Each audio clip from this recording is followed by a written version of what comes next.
開場，超人熄火了。嗨，我是老卡，今天分享我在 ICU 加護病房熄火，並如何開始清算我的底層邏輯。我要從暴力超頻的陷阱中覺醒，重新擬定由身體領航的復健策略。第一章，為什麼會進 ICU？ 老卡問，哪裡出了問題？我60多歲，以前覺得自己是超人，天天熬夜工作，身體倦怠時，我只會意志力暴力超頻，強迫身體繼續努力。這次直接斷電，失去知覺，這證明我不了解我的身體。我要清算我的底層邏輯，這很難。像用蜜蜂的刺去刺蜜蜂。核心邏輯，能量池運作的規律。意志力與身體共用一個能量池。意志力強行調用體力時，會搶走身體修復與警示系統的電力。電力不夠，警報系統就斷線了。這就是陷阱。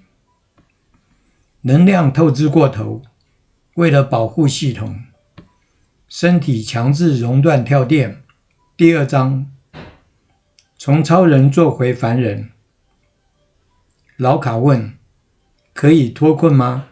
在 ICU 醒來，警報系統才重新連線，醫護人員處理危險狀況。我要啟動基本功能，吃喝拉撒睡。我要創造能量餘裕，我要慢慢走出陷阱。第三章，換手實現心願。老卡問，誰來接手？我的心願是跳脫這個失敗循環。換方法沒用，要換手，讓指揮權移轉。身體是擁有100萬年智慧的老船長，我是觀察訊號的大副。我不再下令，我只負責觀察和回應。第4章，身體盤點與復健目標。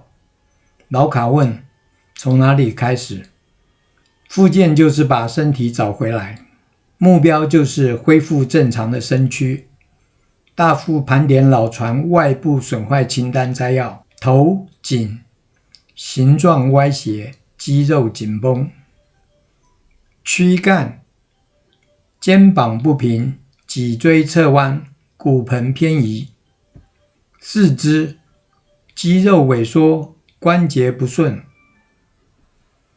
行動指南，復健邏輯，沒有意志時間表，只有大副的配合。放輕鬆 ，relax， 減少干預，不再緊張。補充資源，吃喝拉撒睡，提升能量池水位。回應訊號，觀察老廠長的訊號，回一句如你所願。結論，則近道矣。老卡問，古人的思路怎麼用？物有本末，身體本能為本，意志欲求為末。事有終始，以恢復身軀原形為終，現在的身軀缺陷為始。知所先後，讓身體反應先行，大副配合後發，則近道矣。邏輯對了，機制就建立了。機制建立了，距離目標就不遠了。結語，這次住院是轉機，我找到了真正的夥伴，身體及夥伴。My body is my buddy。